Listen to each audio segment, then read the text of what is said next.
Está entrando no ar. Liguem os vídeos, senão fica muito feio.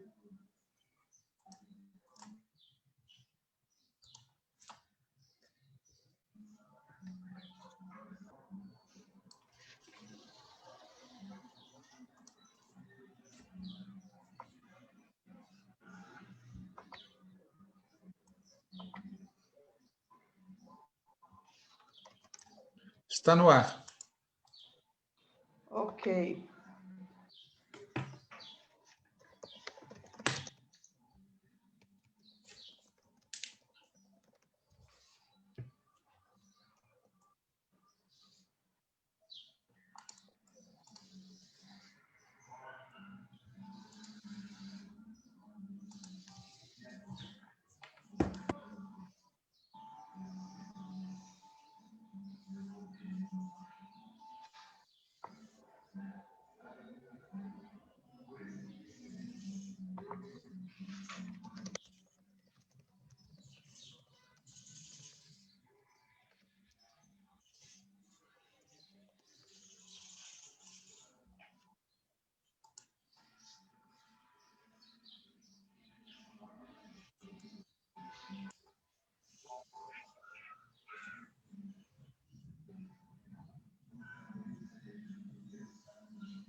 Patrick?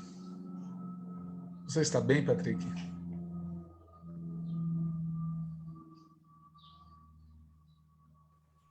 Tô sim. 11 dias hoje.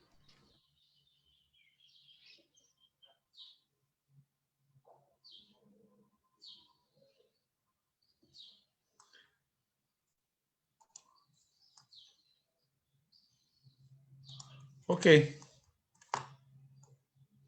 Querendo começar, pode começar. Oi, gente, boa noite. Boa noite, Walter. Boa noite, Patrick. Boa noite a todo mundo que está assistindo a gente aqui no programa Antivírus. Hoje, excepcionalmente, às 18 horas, a gente vai iniciar o programa, mas na próxima semana a gente volta ao horário normal das 19. Né? No programa de hoje, a gente vai fazer um balanço preliminar sobre o resultado do primeiro turno das eleições. Também vamos fazer um breve informe sobre as reuniões do Diretório Nacional e da Comissão Executiva Nacional do PT, que aconteceram nessa semana, logo após as eleições. E a gente convidou aqui Patrick e Olavo, que ainda não entrou, mas deve estar entrando aí a qualquer momento, para comentar um pouco sobre a situação em duas importantes cidades onde vai acontecer segundo turno. Né? No caso de Patrick, vai comentar sobre Recife, onde o PT está no segundo turno, e no caso de Olavo, vai comentar sobre o Rio de Janeiro, onde não tem esquerda no segundo turno. Walter, pode começar. Tá bem, eu só queria pedir que vocês distribuíssem o link, porque eu não consegui distribuir nenhum, e tem muitas pessoas me pedindo por Zap. Ok? Eu acho melhor você distribuir, porque esses apps que você tem, eu não Então, eu tenho. sugiro que Patrick comece falando. Então, vamos lá. Patrick, Recife é a cidade, digamos assim, mais importante que o PT está disputando hoje, né? Seria a principal vitória, eu acredito, caso a gente vence em Recife. As duas pesquisas que saíram agora, já nessa semana de segundo turno, indicam Marília Reis na frente, né, de João Campos. Então, eu queria que você começasse, antes da gente fazer o balanço preliminar, falando sobre como está a situação aí no Recife. O PT entrou na campanha, continua fazendo campanha contra, como é que está a situação política geral na cidade para essa vitória? Tudo bem. Boa noite, Natália. Boa noite, Walter. Boa noite a todo mundo que está nos escutando. Antes de te responder, Natália, eu queria só passar para quem não acompanhou no detalhe o resultado das eleições, os números do primeiro turno aqui na cidade.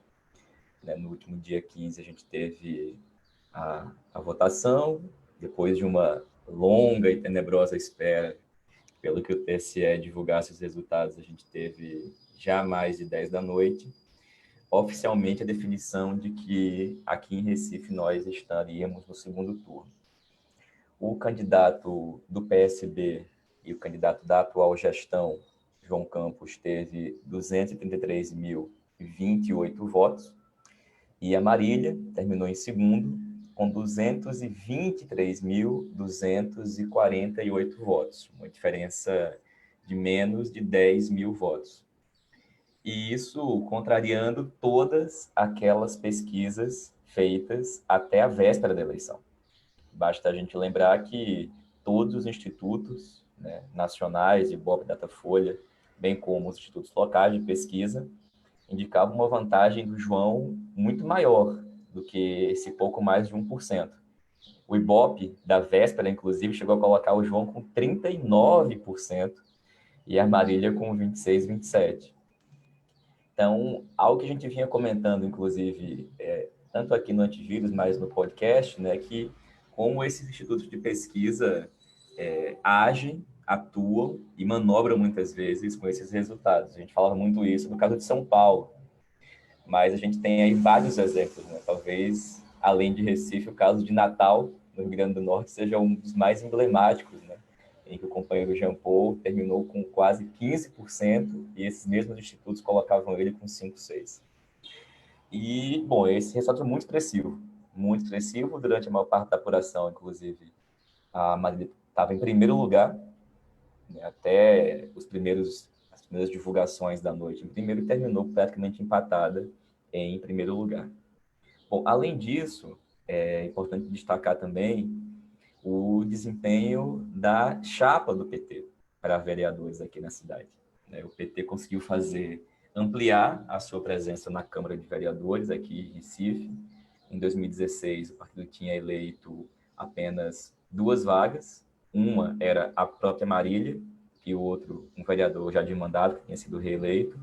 E agora o partido ampliou para 3 cadeiras, né? E numa renovação aí de 66,76%. Inclusive elegendo mais uma vez como mais votada uma mulher, agora a professora Eliana Si. Mas eu chamo a atenção para um dado bem particular, que é o seguinte: mais uma vez em Recife, o mais votado, na verdade, foi o 13 para vereador. Foi o voto de legenda. Dessa vez o PT teve 10.358 votos, enquanto que a mais votada do partido teve 6.819. E em 2016, algo parecido tinha acontecido, mas a votação do PT foi praticamente a mesma de Marília, que foi um fenômeno de votos. Em 2016, o PT tinha tido 11.661 votos e Marília tinha tido 11.882, 200 votos a mais. Então, de fato, a votação do partido na cidade é muito expressiva, praticamente o principal partido que tem voto de legenda, e foi fundamental, mais uma vez, para que a gente conseguisse ampliar a nossa votação.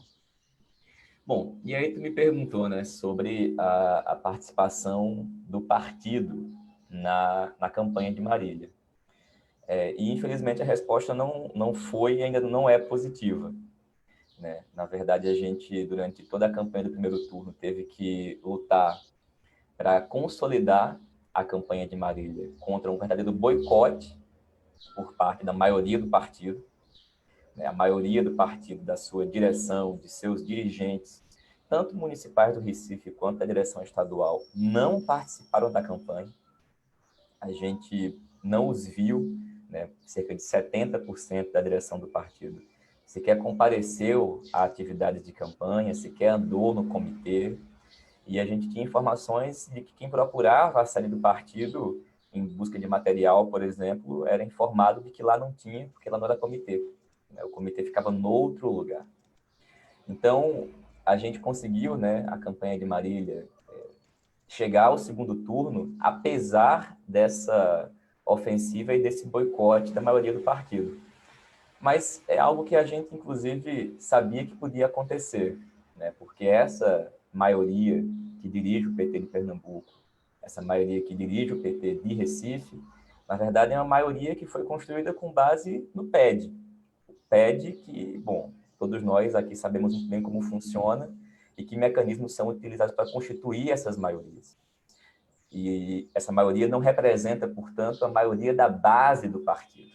E foi a maioria da base do partido, da militância do PT, essa sim, se engajou muito. E a minha impressão é que nesse começo de segundo turno, aqueles que ainda estavam um tanto quanto receosos, vacilantes, seja pelo ambiente geral, seja pela pandemia, seja pelas questões de disputa, agora superaram qualquer senão que tivesse. Minha sensação, pelo menos, e isso é possível de ser visto e percebido com todo mundo que a gente conversa, é que a militância do partido, ela não faltou. Diferente da maioria da direção do partido, a militância, a base real do PT, teve presente no primeiro turno e já está, inclusive em maior quantidade agora, garantindo que a campanha continue tendo um caráter muito popular, muito popular. Eu cheguei a comentar isso aqui na minha outra participação no Antivírus, quando eu comentei a eleição no primeiro turno, e aquela característica de que a campanha de Marília era uma campanha extremamente popular, ela só aumentou. E eu acredito boa parte dessa característica à atuação da militância da base do PT. Porque a gente agora, por exemplo, está tendo quase 2 dezenas de comitês espalhados em toda a cidade construídos pela militância. A gente está tendo atividades, evidentemente, limitadas, porque Pernambuco continua tendo proibição de campanha eleitoral, continua tendo proibição de caminhada, de bandeiraço, de carreata.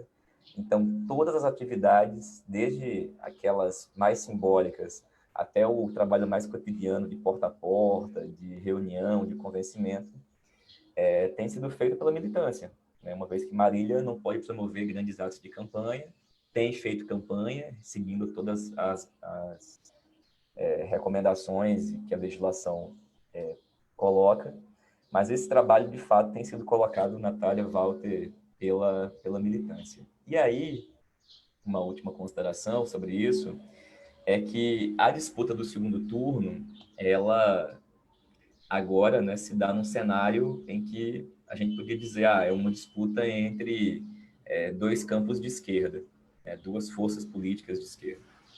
E aí eu queria fazer uma observação com relação a isso, porque desde o primeiro turno, aqui, né, ficou muito evidente de que, de fato, a candidatura do campo, né, de esquerda em Recife é a de Marília, é a chapa PT-PSOL.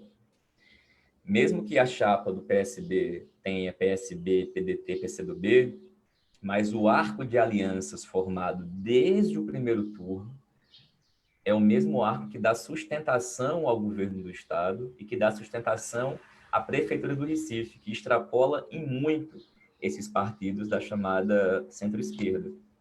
Na verdade, eles reúnem desde o republicano, né, desde o Partido dos Filhos do Bolsonaro, até forças da centro-direita, né, como PP e companhia. Então, não tem como a gente afirmar ou permitir que afirmações como, por exemplo, que coisa bacana Recife tendo aí, né, 2 partidos de esquerda que estão no segundo turno. Na verdade, a força de esquerda disputando o segundo turno é o PT. É o PT. Inclusive, agora, nesse exato momento, no dia de hoje, né, sofrendo imensos ataques por parte do PSB. Né? Recife amanheceu hoje com diversos cartazes em diversos pontos da cidade, atacando Lula, atacando Dilma e atacando Marília. Algo muito semelhante ao que nós vimos aqui em 2014, quando diversos pontos da cidade foram marcados com a frase, abre aspas, o PT matou Eduardo, fecha aspas. A gente teve que lidar com esse tipo de ataque após a morte do ex-governador Eduardo Campos aqui. E ataques como esse, bom, foram permanentes, né? Basta lembrar que o PSB, em 2016, votou a favor do impeachment, depois votou a favor de quase todas aquelas reformas, né, ultra neoliberais. E agora a gente amanhece o dia de hoje com eles, né, promovendo ou sendo coniventes com um ataque direto a Lula, Dilma e a Marília, e com o candidato do PSB, o João Campos, dando entrevista, atacando frontalmente o partido, frontalmente o legado do PT na cidade. Então, é nesse ambiente que, na minha opinião, a gente não deve deixar brecha nenhuma para qualquer tipo de possibilidade de argumentação retórica que afirme que é uma disputa muito bacana porque são duas forças do campo de esquerda. Na verdade, é uma disputa entre a esquerda, na chapa PT-PSOL, contra um conjunto de forças que, nesse momento, representam o que tem de mais atrasado em Pernambuco, né? As forças, inclusive, ligadas às mais tradicionais oligarquias aqui da cidade. Eu espero, por fim mesmo, que o nosso partido, e aí eu não me refiro apenas à militância, né? Porque essa já está, essa não nos faltou, mas que o conjunto do partido, dessa vez, tome uma posição um pouco mais diferente, um pouco mais digna, né, daquilo que a gente espera do Partido dos Trabalhadores, uma disputa tão importante como essa, né? Talvez, assim, junto com Vitória e outras, talvez mais uma ou duas cidades, Recife seja ou esteja entre aquelas mais importantes disputas para o PT nessas eleições. A princípio, para te responder, Natália, Walter, é isso. Oi, Olavo, boa noite. Oi, Olavo, boa noite. Obrigada, Patrick. Era isso, né? A gente queria saber um pouco como é que estava aí o cenário em Recife, como eu disse, boas expectativas a gente tem, o Brasil inteiro está tendo aí, acompanhando essa eleição, e vamos fazer de tudo para Marília sair vitoriosa. Então, antes de passar para Olavo, acho que a gente pode encerrar com a situação do Rio de Janeiro, né? Eu queria voltar à nossa programação inicial, que era fazer o balanço geral, né? Acho que Walter podia fazer o balanço geral e depois a gente comenta sobre Rio de Janeiro. Ou a gente pode inverter também e Olavo fala logo sobre Rio de Janeiro, né? Vamos inverter, fica melhor assim, Walter fala no final, já que a gente inverteu tudo, né? Olavo, seguinte, gente, Rio de Janeiro, Eduardo Paes e Crivella no segundo turno, né? O PT teve candidatura com Benedita, ficamos em quarto lugar e agora a executiva municipal do PT do Rio de Janeiro tirou uma posição, né? Uma posição que eu queria que o Olavo comentasse para a gente qual foi e quais são as repercussões por aí. Oi, Natália. Oi, Walter. Oi, Patrick. Boa noite aqui ao pessoal que nos acompanha aqui no Antivírus. Bom, para quem ainda não conhece a nota da Executiva Municipal, a nota ela orienta digamos, um apoio crítico, mas nem tão crítico assim, eu vou detalhar isso, ao Eduardo Paes frente ao Crivella. Nós, da articulação de esquerda, soltamos uma nota onde a gente defende que é preciso derrotar Bolsonaro e o bolsonarismo explícito aqui no Rio de Janeiro, que é expresso pelo Crivella. Qual é, digamos assim, a mediação, a diferença entre a nota da articulação de esquerda e a nota da Executiva Municipal? Eu acho que é uma coisa interessante.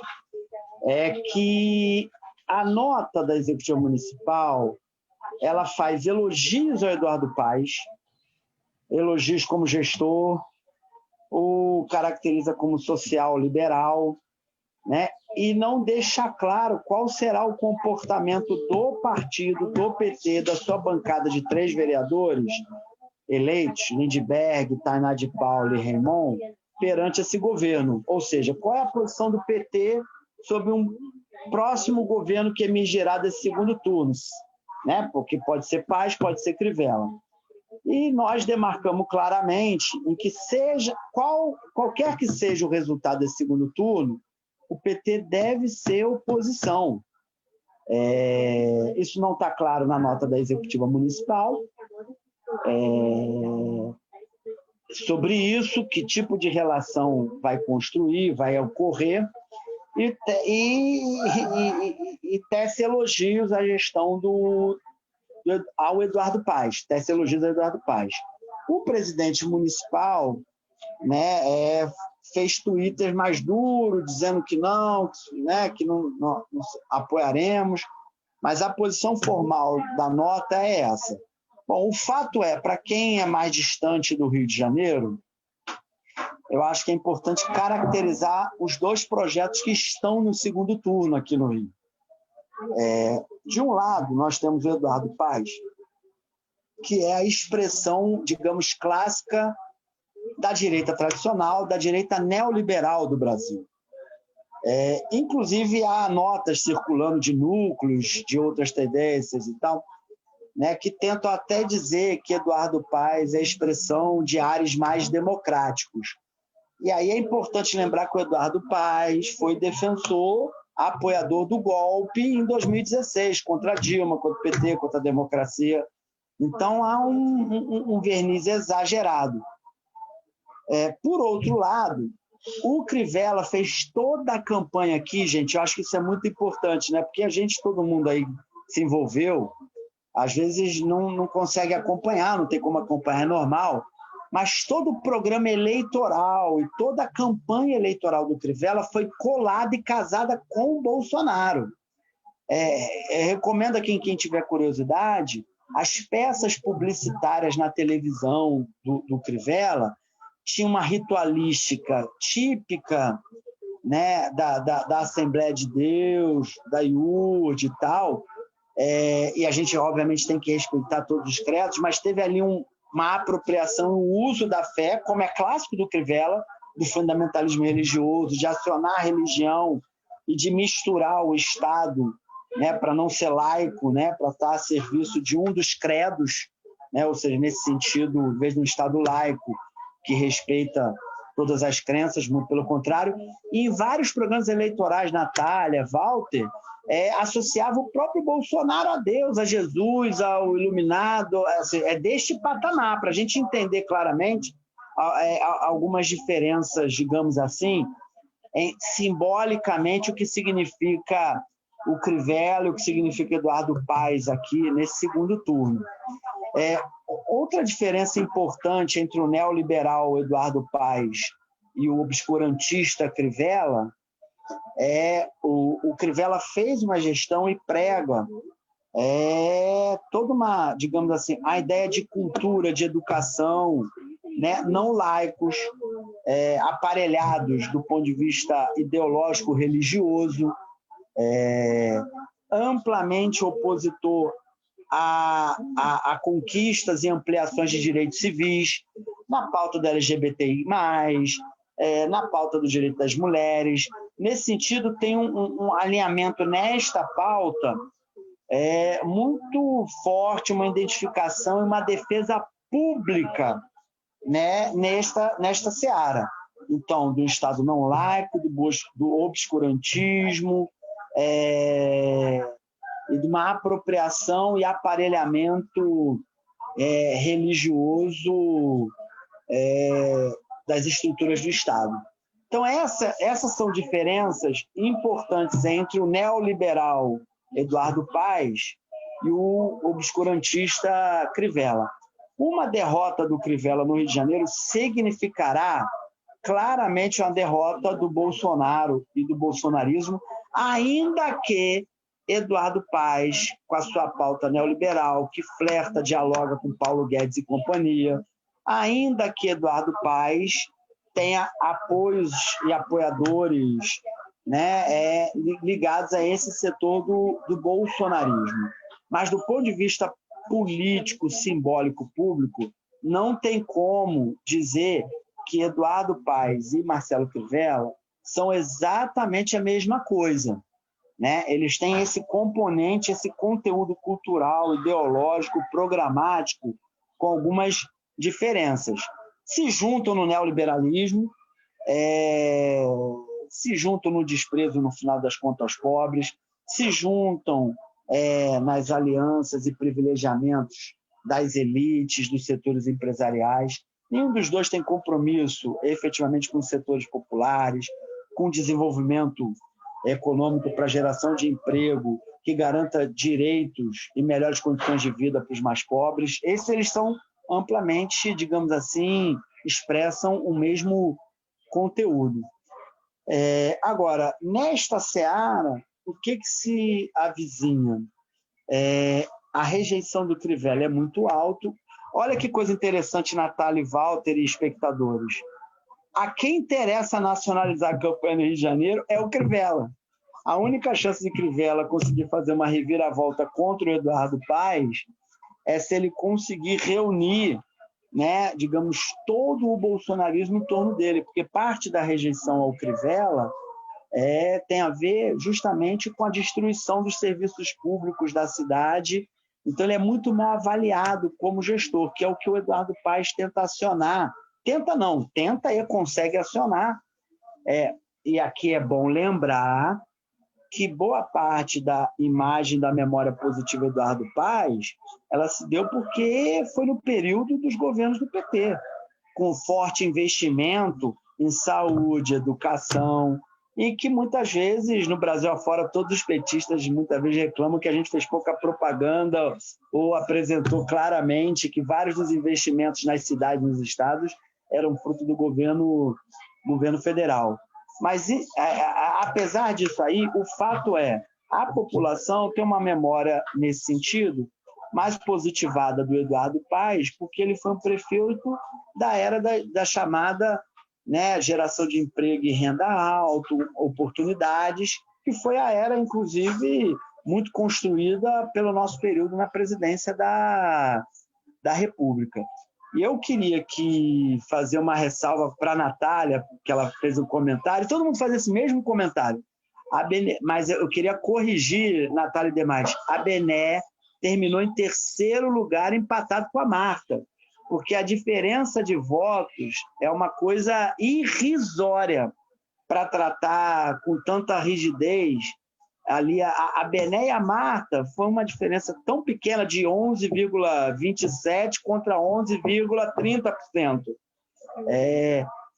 Essa foi a diferença, digamos assim, percentual. Se a gente pensar em termos práticos, a gente terminou empatado ali em terceiro lugar, a Benedita e a Marta, o PT e o PDT. Mas o cenário aqui, na capital, tem muito a ver com isso. E eu, para terminar a capital, Natália, né, assim, o Eduardo Paes, ele ganha, digamos, apoio de alguns setores por conta de ser laico. E não dá para... Então, eu acho que isso é um componente importante aqui para esclarecer no geral.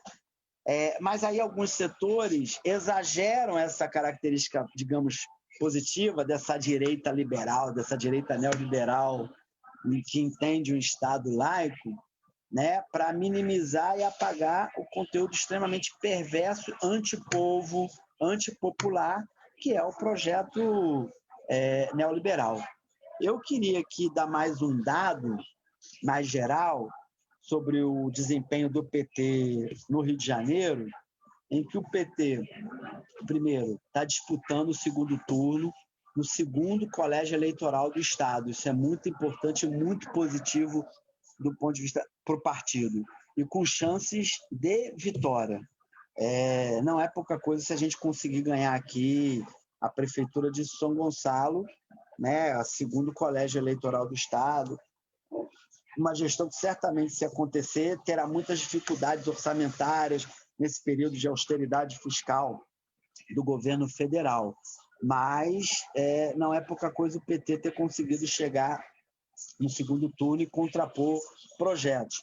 Ainda que a campanha lá negue a importância, a necessidade de politizar e de dar essa dimensão aí nacional, que acho que tem que ficar tratando só dos problemas locais e nesse sentido, visando uma vitória eleitoral, corre risco de não ter uma vitória eleitoral com um grau de politização necessária para enfrentar o que virá em seguida, porque não será fácil atender às demandas populares com o conteúdo e com a política que a gente tem desde o governo federal para baixo.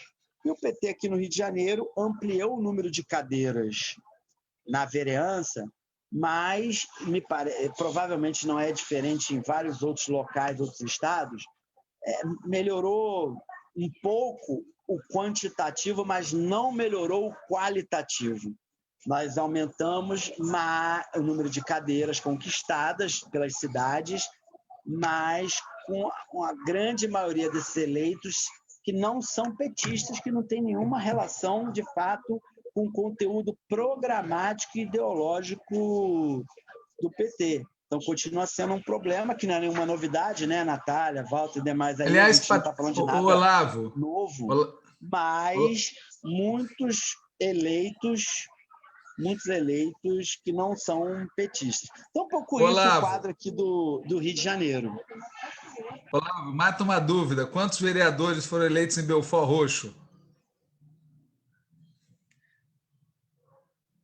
É séria a pergunta. Nós queremos saber quantos vereadores do PT foram eleitos em Belford Roxo. O mundo quer saber disso. Caiu até a imagem.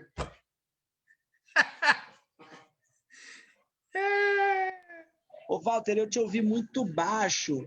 Não sei se é o teu volume aí, mas sobre Belford Roxo, o tal do Vaguinho foi eleito com 80% e o PT elegeu um vereador que ainda que veio do PSB para o PT, era ouvidor da prefeitura. A gente ainda não sabe, pelo menos eu aqui ainda não sei o que ele será e que música ele vai tocar, mas tudo indica que é o vereador do Vaguinho do PT. É o que tudo.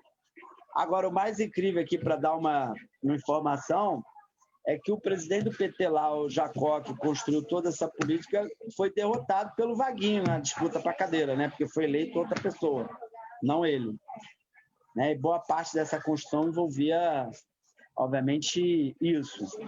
Então, foi eleito lá, se chama Igor Menezes, veio do PSB, era ouvidor do prefeito, da prefeitura, era o ouvidor da prefeitura, do Vaguinho, e foi eleito o único vereador eleito lá em Belford Roxo. Eu acho que foi o que eu te ouvi, Walter. Não sei se você perguntou outra coisa, eu acho que estava baixo o teu som. Foi isso mesmo. Acho que ele queria saber quantos vereadores foram eleitos em Belford Roxo. Então, gente, é isso. Obrigada, Olavo, aí por esse informe, avaliação sobre Rio de Janeiro. Eu acho que é o som de Olavo que está baixo, na verdade, ele está ouvindo a gente mal, mas tudo bem. Walter, vamos lá para o balanço geral, depois eu dou um informe sobre diretório e executivo. Tá bom. Bom, boa tarde, Natália, boa tarde, Patrick, boa tarde, Olavo, boa tarde a quem está acompanhando online essa transmissão do Antivírus, com balanço preliminar do primeiro turno. Alguém me perguntou, mas o primeiro turno já acabou, por que vocês estão falando que o balanço é preliminar? É porque tem algumas coisas que a gente já acha, mas que a gente só vai falar depois que terminar o segundo turno. Muito bem. O Diretório Nacional do PT ele se reuniu no dia 16 de novembro. A Comissão Executiva Nacional do PT se reuniu no dia 17 de novembro, mas, infelizmente, nem o Diretório nem a Executiva aprovaram um documento de balanço. Então, nós, da Tendência Petista Articulação de Esquerda, nos reunimos também no dia 17 de novembro, à noite, e aprovamos um balanço preliminar que está disponível na nossa página www.pagina13.org.br. Né? A primeira coisa que a gente chama a atenção é o tamanho do processo. Nós temos mais de 5.568 municípios, tá certo? Dos quais 95 possuem mais de 200 mil eleitores, e, portanto, foi um processo massivo. Né?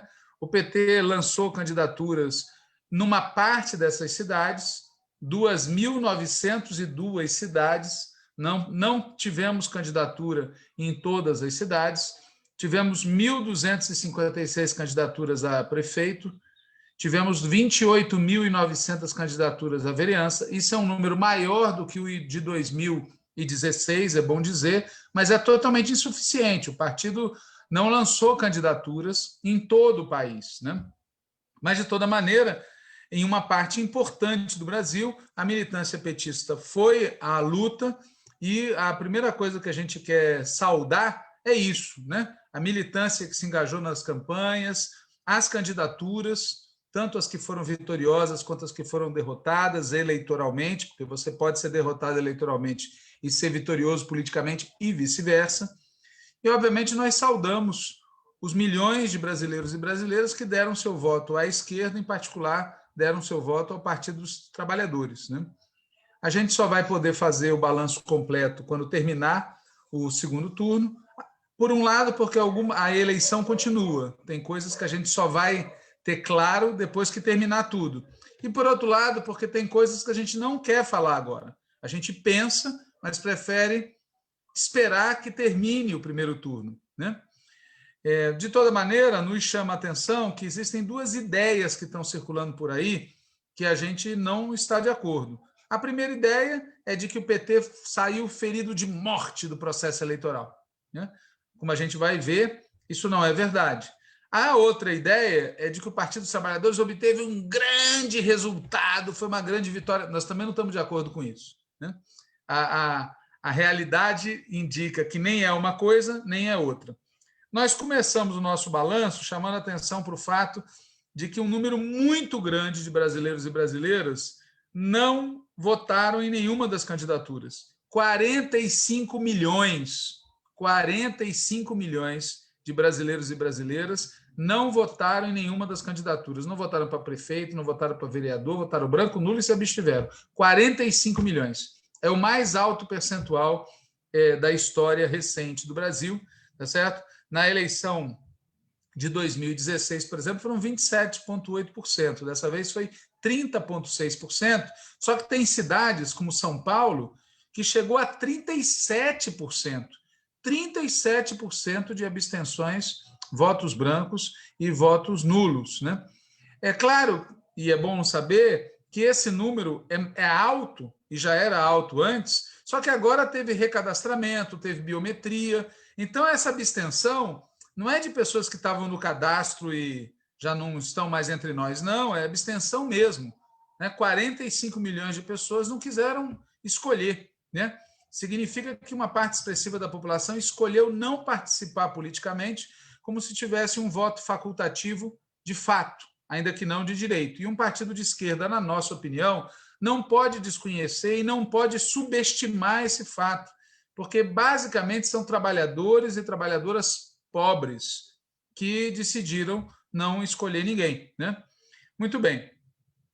Claro que houve a pandemia, claro que o Tribunal Superior Eleitoral estimulou as pessoas a não comparecerem, inclusive com aquele aplicativo para facilitar a justificativa de voto, mas tem outros fatores, e é que a gente quer levantar a lebre para um, que a gente vai discutir melhor depois, que é o fato de que uma parte desses trabalhadores e trabalhadoras pobres que decidiram não votar dessa vez, talvez sejam aqueles que votaram no Bolsonaro em 2018 e agora recuaram, né? Com a decepção com a política crescendo. Né?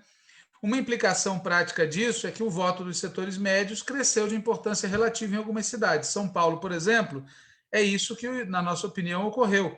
Né? Com uma 37% de abstenção, significa que o povão participou menos e que os setores médios participaram mais. A composição de classe precisa ficar clara. Né? Do ponto de vista dos partidos políticos, a gente chamou atenção na nossa avaliação que, se somar os partidos de esquerda, PT, PSOL, PCdoB, PSTU, UP, PCO e PCB, todos juntos, dá 10.433.000 votos. Ou seja, cerca de 10% das pessoas que votaram em candidaturas lançadas pelo núcleo duro da esquerda. Se a gente quiser ser mais benevolente e incluir alguns partidos que não são de esquerda, tem setores de esquerda dentro deles, mas eles, como um todo, não são de esquerda. Porém, se opõem ao Bolsonaro, como é o caso do PSB, do PDT, da Rede, do Partido Verde, etc., esses partidos todos somados tiveram 13 milhões de votos. Então, se você soma a esquerda com o centro, dá 23 milhões de votos, 23%. O que quer dizer, fazendo a conta oposta, que 77 milhões de eleitores, 77% dos votos válidos, optaram por candidaturas patrocinadas por partidos que estão à direita do centro. Se a gente não quiser fazer auto-engano, nós temos que começar a análise política por aí. Uma massiva abstenção, 45 milhões de pessoas, e dos que votaram, 77% votaram em candidaturas lançadas por partidos que estão à direita, né? O bolsonarismo, como é que se saiu, né, nesse quadro? É uma resposta que está todo mundo dizendo que o bolsonarismo saiu derrotado, saiu. A gente propõe uma resposta mais cautelosa, né? Primeiro porque tem candidaturas vinculadas ao Bolsonaro e defensores do Bolsonaro em vários partidos políticos. E o próprio Bolsonaro não teve uma tática clara nessas eleições. Por outro lado, muitos prefeitos e vereadores eleitos não fizeram campanha explicitando serem bolsonaristas, mas apoiam e estão sintonizados ideologicamente com a extrema-direita. Então, não é tão claro assim o tamanho da derrota, mas é verdade que nas médias e nas grandes cidades, as pesquisas de opinião e os resultados eleitorais indicam que as candidaturas explicitamente vinculadas ao bolsonarismo não tiveram bom resultado. Infelizmente, na maioria das cidades, as candidaturas de esquerda, ao invés de aproveitarem o ambiente para irem para cima do Bolsonaro, ao invés de aproveitarem o ambiente para nacionalizar a disputa, decidiram localizar, municipalizar a disputa, o que foi um equívoco político e um equívoco eleitoral. Porque se o Bolsonaro estava com essa enorme rejeição, fazia bem eleitoralmente, além de ser o correto politicamente, desgastar o Bolsonaro. A gente tem insistido que o segundo turno é um momento para corrigir isso. As nossas candidaturas no segundo turno não tem que fingir que não existe um governo que destrói o país, que destrói os empregos, que destrói as liberdades, que destrói o desenvolvimento e que contribui para a morte que está voltando com toda a intensidade por conta do Covid-19. Mas seja como for, tá certo? Dentro da direita, daqueles 77%, quem se saiu melhor, não tem dúvida, são os partidos da direita tradicional. MDB, DEM, PSDB, PSD, PP e similares. Agora, quem se saiu bem mesmo foi o DEM, o PP e o PSD. Ou seja, falando claro, a turma que veio da arena, a turma da antiga direita da ditadura militar. Por isso, todos os cálculos que o pessoal faz do vamos derrotar o bolsonarismo, precisa ver quem está do outro lado, porque a depender de quem esteja do outro lado, é auto-engano o que está em jogo, né? Vale lembrar, a gente insiste isso muito no documento, que a relação entre 2020 e a próxima eleição presidencial não é direta nem automática. E, além do mais, o resultado do segundo turno pode mudar um pouco isso. Mas se a eleição tivesse se encerrado no dia 15 de novembro, quem se destacou nela foram os partidos de direita, né? E quanto à esquerda, os números dizem o quê no que diz respeito à esquerda, né? Primeiro, aquele número geral, 10% dos votos válidos, né?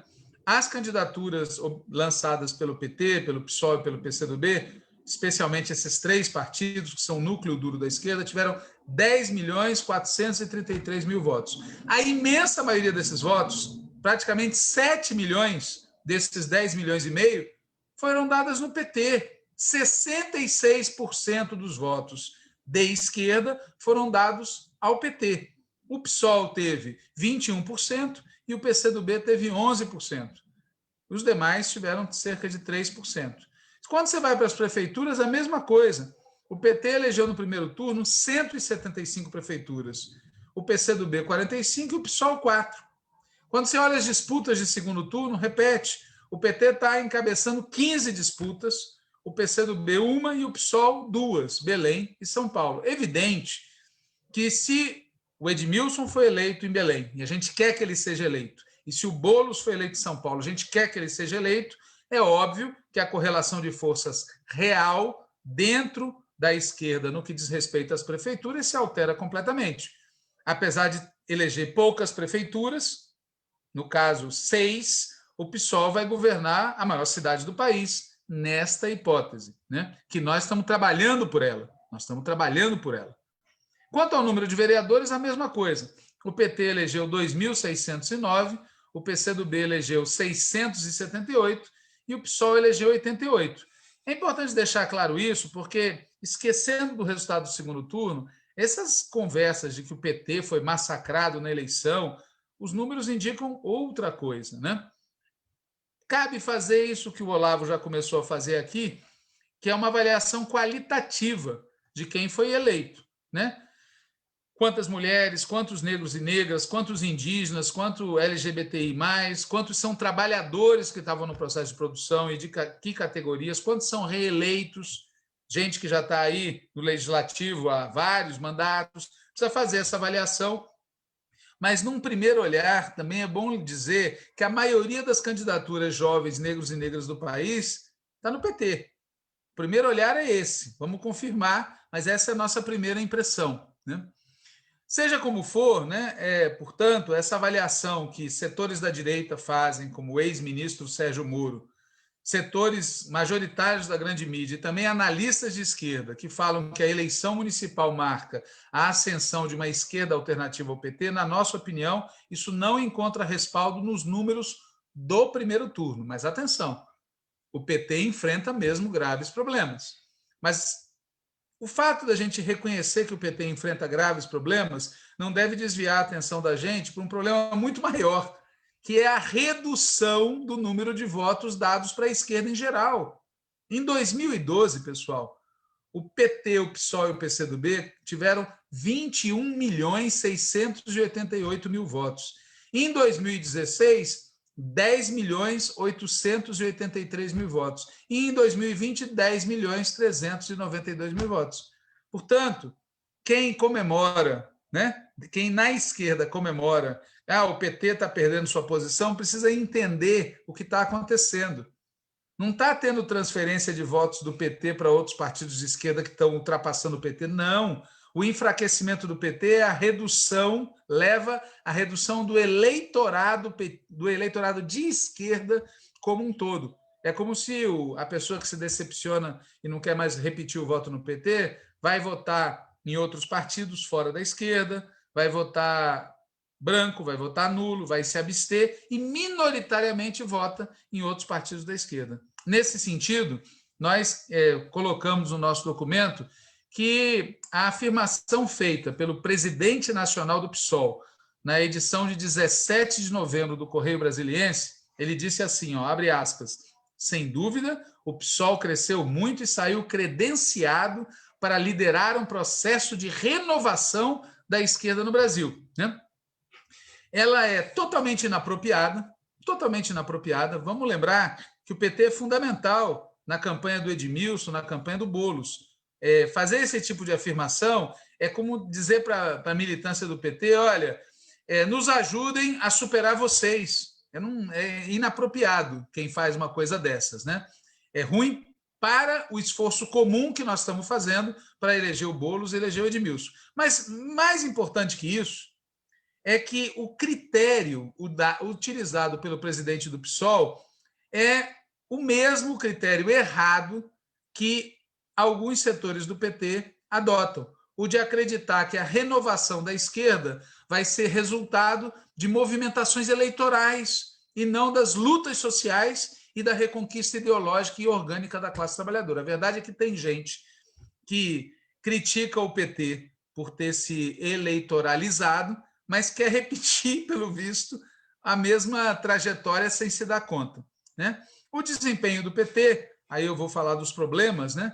O PT conquistou menos prefeituras esse ano do que em 2016. Em 2016, nós conquistamos 276 prefeituras. Em 2020, 175. Essa queda ocorreu em todas as categorias de cidades, pequenas, médias e grandes. Agora, se no segundo turno a gente elege Recife, no segundo turno a gente elege Vitória, se no segundo turno a gente elege Contagem, Juiz de Fora e tantas outras cidades pelo país afora, o quadro muda. Porque mesmo elegendo menos prefeituras, a gente vai eleger um número de prefeituras grandes muito maior do que em 2016, né? Em relação aos mandatos de vereadores, a mesma coisa, né? Em 2016, a gente elegeu 2.808. Agora, nós elegemos 2.609. E aqui vale chamar a atenção para um fato que o nosso documento não cita, que dessa vez, esse número foi obtido sem coligações proporcionais. Esse é um elemento que a gente tem que ponderar, né, para fazer esse cálculo. Em 2016, houve coligações proporcionais, em 2020, não.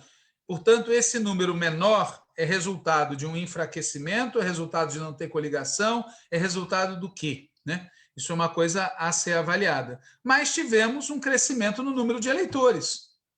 Nós saímos de 6.843.000 para 6.971.000.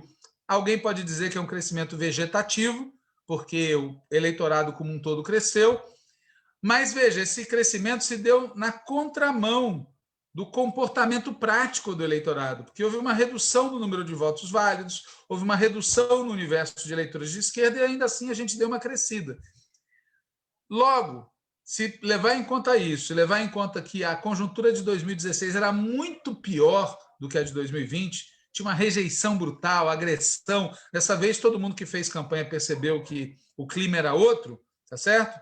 É óbvio que a gente vai ter que debater por que nós não crescemos tanto quanto poderíamos. A nossa impressão preliminar é que a gente poderia ter crescido muito mais. E entre os motivos, na nossa opinião, está a tática de municipalização das campanhas. No país inteiro, muita gente municipalizou as campanhas, não nacionalizou, não aproveitou o clima anti-Bolsonaro. Em segundo lugar, a tática adotada pelos governadores e por muitos dos parlamentares federais e estaduais, que não foi no sentido de fortalecer o crescimento do PT, e a tática adotada em algumas cidades importantíssimas, como São Paulo, capital, e como Belo Horizonte. Essas duas cidades merecerão um balanço muito específico. A gente fala algumas coisas sobre isso no documento, eu não vou repetir aqui, peço a vocês que leiam. No caso dos governadores, é importante destacar isso, porque nós tivemos uma mega votação em 2018 no Nordeste. E o que aconteceu agora é extremamente preocupante, né? Especialmente o caso do Ceará, onde o governador Camilo fez campanha para a candidatura do PDT no primeiro turno. E isso tem que ser dito clara e explicitamente. O governador Camilo, eleito pelo PT, trabalhou para o Ferreira Gomes, trabalhou para colocar o candidato do PDT no segundo turno. O que este cidadão faz no nosso partido é uma questão que o nosso partido tem que debater. E, em segundo lugar, tem o caso da Bahia, em que se articulou uma tática desastrosa.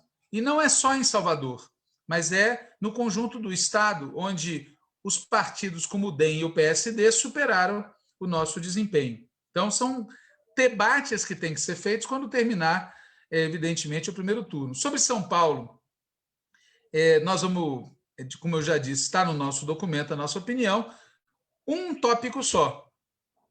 O que aconteceu confirmou que o nosso companheiro Haddad deveria ter sido candidato a prefeito, como, aliás, o Freixo deveria ter sido candidato no Rio de Janeiro.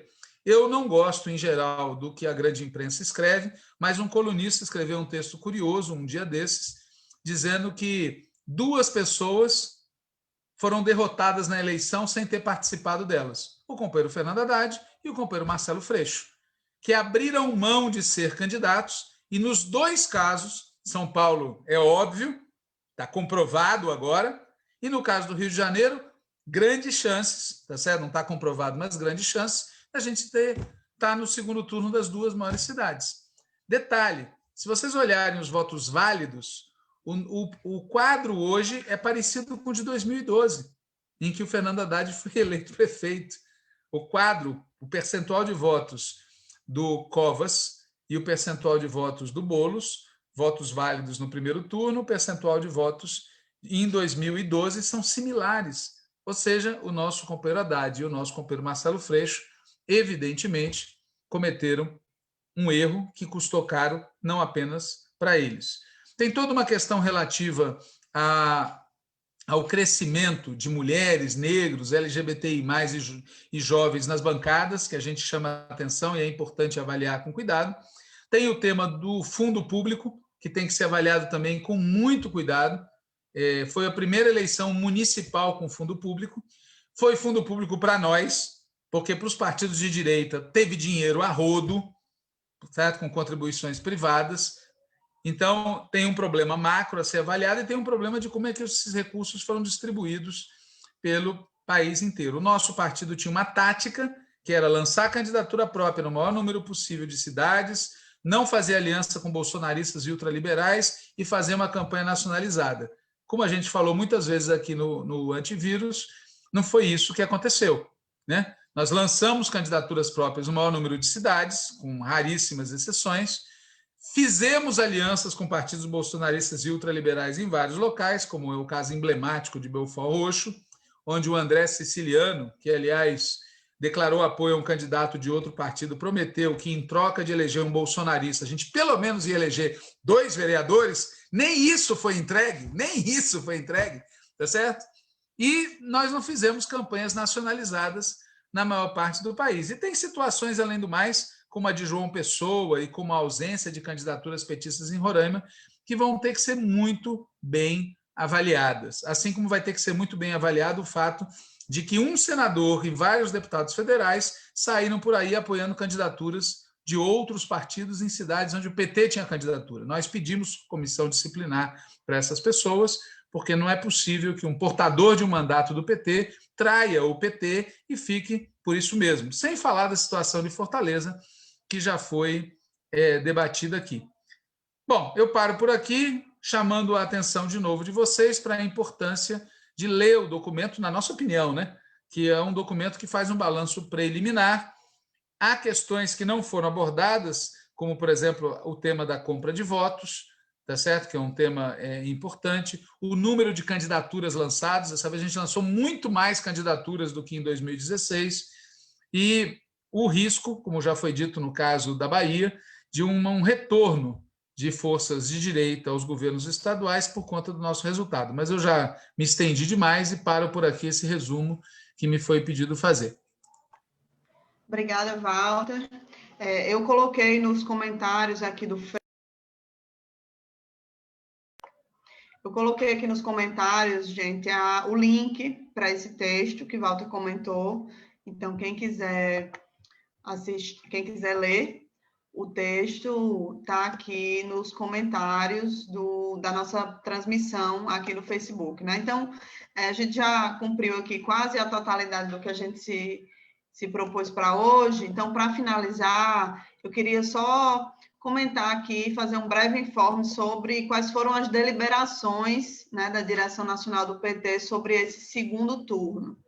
Né? Logo após as eleições, na segunda-feira, o Diretório Nacional se reuniu. Na pauta da reunião tinha a questão da avaliação política sobre as eleições, posicionamentos para o segundo turno e informes da Secretaria de Assuntos Institucionais. Para resumir, o que aconteceu na reunião foi uma tentativa de balanço, né, que foi feito de forma muito superficial e, em geral, exaltou o volume total de votos recebidos pelo PT, como o Walter já falou, e exaltou também a quantidade de cidades de porte maior que a gente está no segundo turno, que também, como o Walter já falou, são 15, né?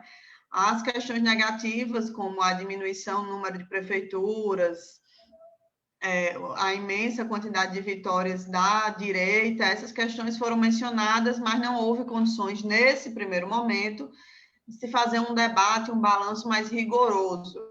A gente espera, né, que após o segundo turno o PT faça um balanço consistente sobre o resultado das eleições. A questão mais concreta que foi posta no debate é sobre como definir os apoios, né, que posição o PT vai adotar de forma geral nesse segundo turno.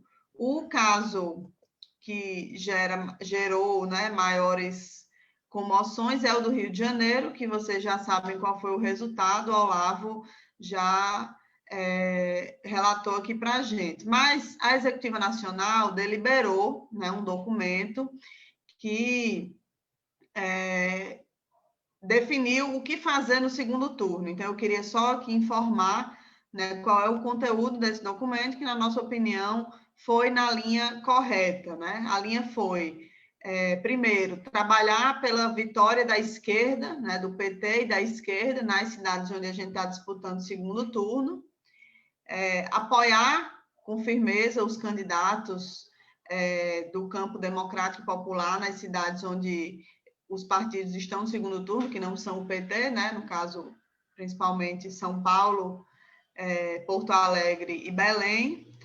Um terceiro ponto, derrotar as candidaturas de Bolsonaro e dos seus aliados neoliberais e, de forma prática, definir o que caberia à direção nacional, definir sobre as alianças, sobre os apoios no segundo turno, naqueles casos em que o segundo turno só tem partidos fora do arco previsto naquela resolução de 7 de fevereiro, né, que definiu a tática geral do PT. Ou seja, por exemplo, no caso do Rio de Janeiro, onde há expresso veto na nossa resolução a aliança com o DEM, caberia à direção nacional definir. Como vocês já sabem, porque o Olavo a gente já antecipou aí o informe de Olavo sobre o Rio de Janeiro, na realidade, o que aconteceu foi um atropelo, né? A Comissão Executiva Municipal do Rio de Janeiro, no mesmo dia da reunião da Executiva Nacional, soltou uma nota declarando expressamente apoio a Eduardo Paes. Então, em resumo, é isso. O Rio de Janeiro é a situação mais complicada de que eu tenho notícia, né? Em relação ao segundo turno, que o PT declarou esse tipo de apoio, mas a gente vai seguir monitorando aí o que vai acontecer nos próximos dias, para na semana que vem, talvez, dar informes de como ficou essa resolução. Enfim, se a gente vai ter alguma outra deliberação e o que é que vai acontecer acerca dos segundos turnos, onde o PT não está, né? Que posições a gente vai estar adotando.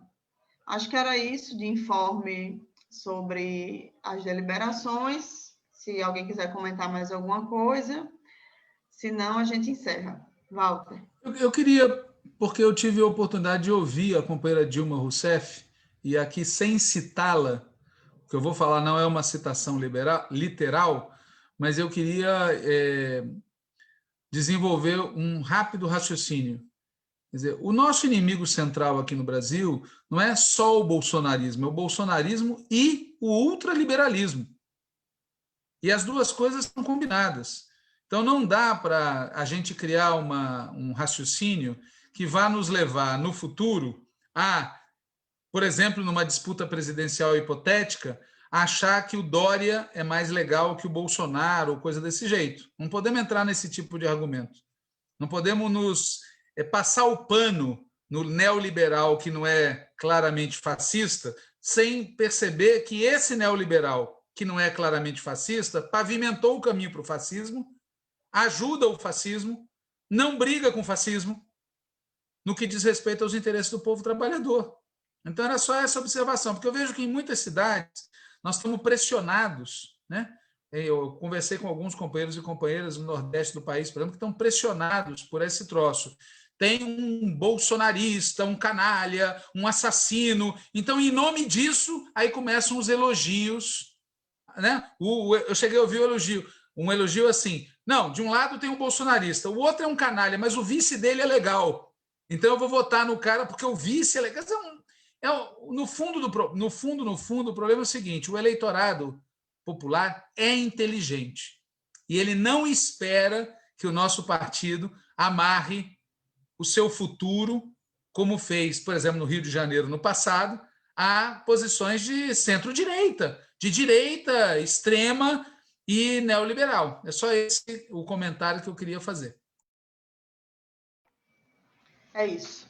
Então, obrigada, gente. Obrigada, Olavo e Patrick, por terem dado os informes. Valeu, boa noite. Até mais. Até semana que vem. Como é que é aí, Patrick? O Patrick está com Covid, viu, pessoal? Olha aí a prova de que o Covid pega jovem também. Exatamente. Foi em nome de uma boa. Eu estou isolado, me cuidando, bebendo muita água. Mas você não tem físico de atleta? Não tenho, nunca tive. É você que cuide, viu? Rapaz, Força, Patrick, força! Depois que eu fui na Bolívia, eu comecei a achar que eu já tive Covid e não percebi. Não é possível. Não é possível. Gente, boa noite. Um abraço. Boa noite, gente. Tchau, tchau. Tchau.